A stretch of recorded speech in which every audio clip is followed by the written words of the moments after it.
राधे राधे। राधा रानी की कृपा आप सब पर बनी रहे। ओम नमो भगवते वासुदेवाय नमः।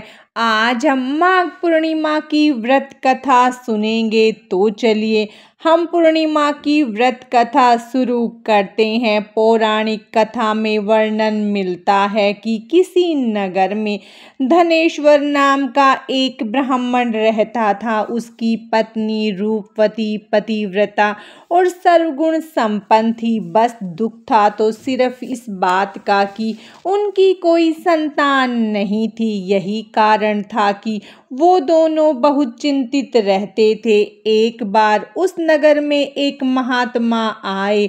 वो नगर के सभी लोगों से दान लेते थे, लेकिन धनेश्वर की पत्नी जब भी उन्हें दान देने जाती तो वे उसे लेने से मना कर देते थे।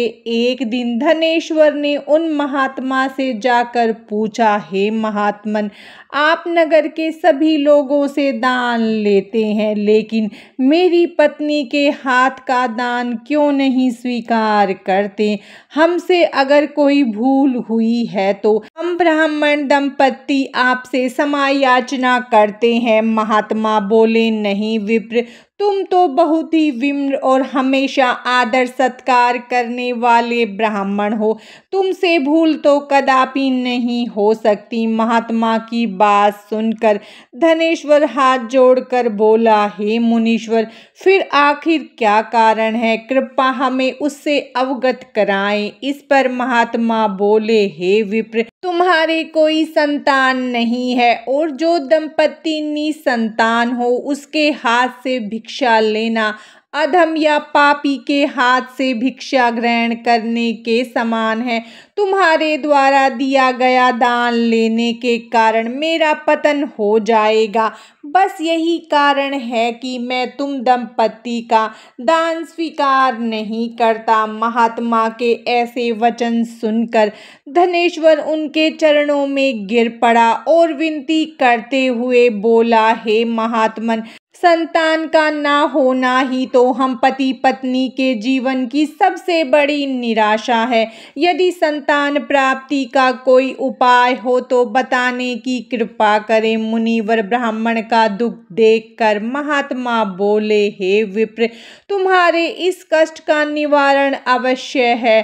तुम 16 दिनों तक श्रद्धा पूर्वक काली माता की पूजा करो। माँ प्रसन्न होंगी तो उनकी कृपा से अवश्य तुम्हें पुत्र रत्न की प्राप्ति होगी। इतना सुनकर धनेश्वर बहुत खुश हुआ। उसके कृत्याग पूर्वक महात्मा का आभार प्रकट किया और घर आकर पत्नी को सारी बात बतलाई। पति पत्नी को महात्मा के द्वारा बताए गए उपाय से आशा की एक किरण दिखाई दी और धनेश्वर माँ काली की उपासना के लिए वन चला गया। ब्राह्मण ने पूरे 16 दिन तक काली माता की पूजा की और उपवास रखा। उसकी भक्ति देखकर और विनती सुनकर माँ ब्राह्मण के सपने में आई और बोली, हे धनेश्वर, तू निराश मत हो। मैं तुझे संतान के रूप में पुत्र रत्न की प्राप्ति का वरदान देती हूँ, लेकिन 16 साल की अल्प आयु में ही तेरे पुत्र की मृत्यु हो जाएगी। काली माता ने कहा, यदि तुम पति पत्नी विधि पूर्वक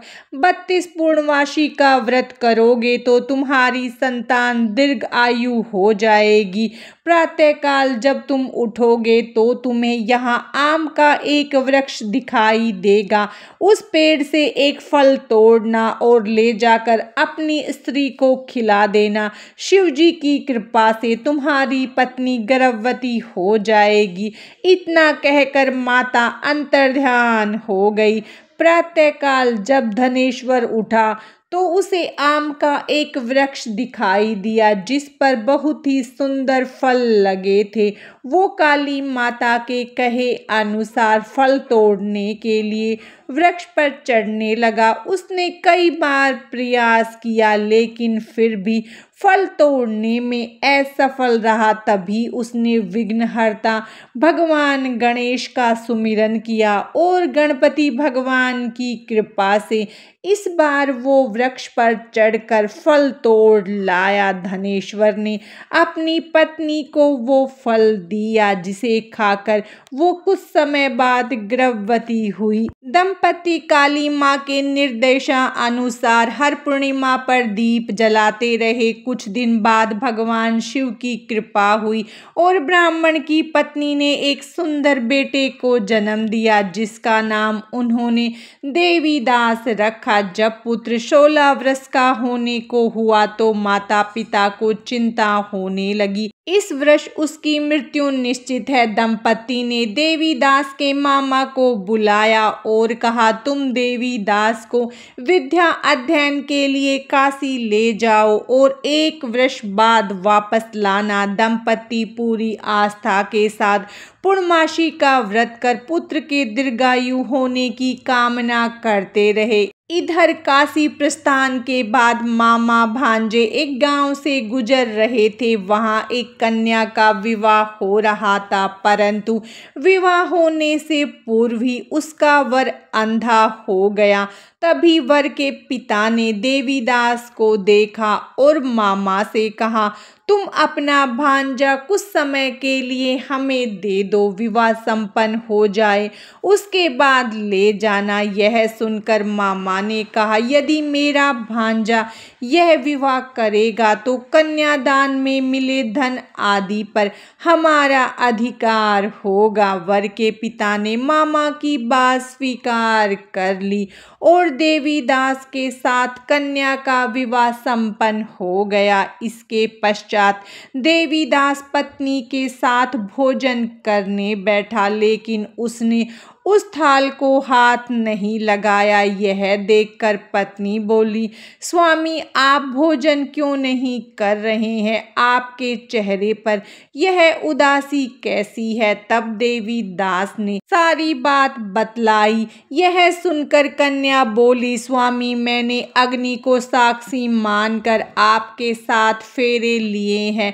अब मैं आपके अलावा किसी और को अपना पति स्वीकार नहीं करूंगी।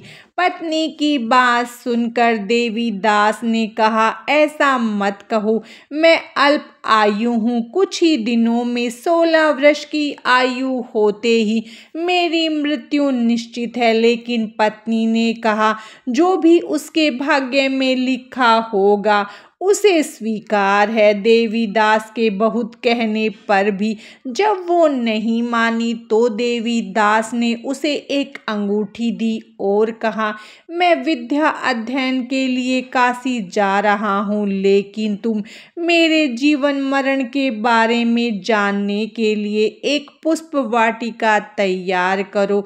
उसमें भांति भांति के पुष्प लगाओ और उन्हें जल से सींचती रहो। यदि वाटिका हरी भरी रहे, पुष्प खिले रहें तो समझना कि मैं जीवित हूँ, और जब ये वाटिका सूख जाए तो मान लेना कि मेरी मृत्यु हो चुकी है। इतना कहकर देवीदास काशी चला गया। प्रातःकाल जब कन्या ने दूसरे वर को देखा तो बोली, यह मेरा पति नहीं है, मेरा पति काशी पढ़ने गया है। यदि इसके साथ मेरा विवाह हुआ है तो बताए कि रात्रि में मेरे और इसके बीच क्या बातें हुई थी, इसने मुझे क्या दिया था। यह सुनकर वर बोला, मुझे कुछ नहीं पता, और पिता पुत्र लज्जित होकर चले गए। उधर एक दिन प्रातःकाल एक सर्प देवीदास को डसने के लिए आया, लेकिन उसके माता पिता द्वारा किए जाने वाले